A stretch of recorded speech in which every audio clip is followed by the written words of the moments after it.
years old, without driving license, I parked him into the garage where my grandmother lived, and I was proud on something that I achieved as a goal. আমি 18 বছর আগেই গাড়িটা কিনছি, যখন আমার কোনো driving licence নাই এবং এই গাড়িটা পার্কিং করার জায়গাও নাই। এই গাড়িটা আমি পার্কিং করছি আমার দাদির জায়গায়। Next story. পরবর্তী গল্প।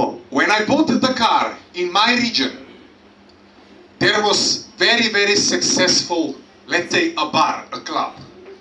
যখন আমি গাড়িটা কিনছি তখন আমার এলাকায় একটা প্রতিষ্ঠিত বার ছিল। বারটা তো বুঝেন, প্রতিষ্ঠিত একটা বার ছিল, ওটার কথা বলতেছে। But I didn't have money because I spent it for the car, and the bar was very expensive.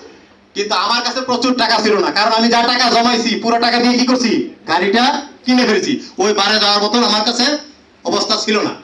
I said to myself when I was 18 years old that one day I will have this bar.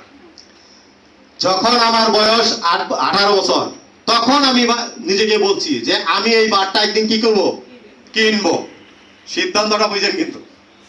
I went into college, I worked, and then also did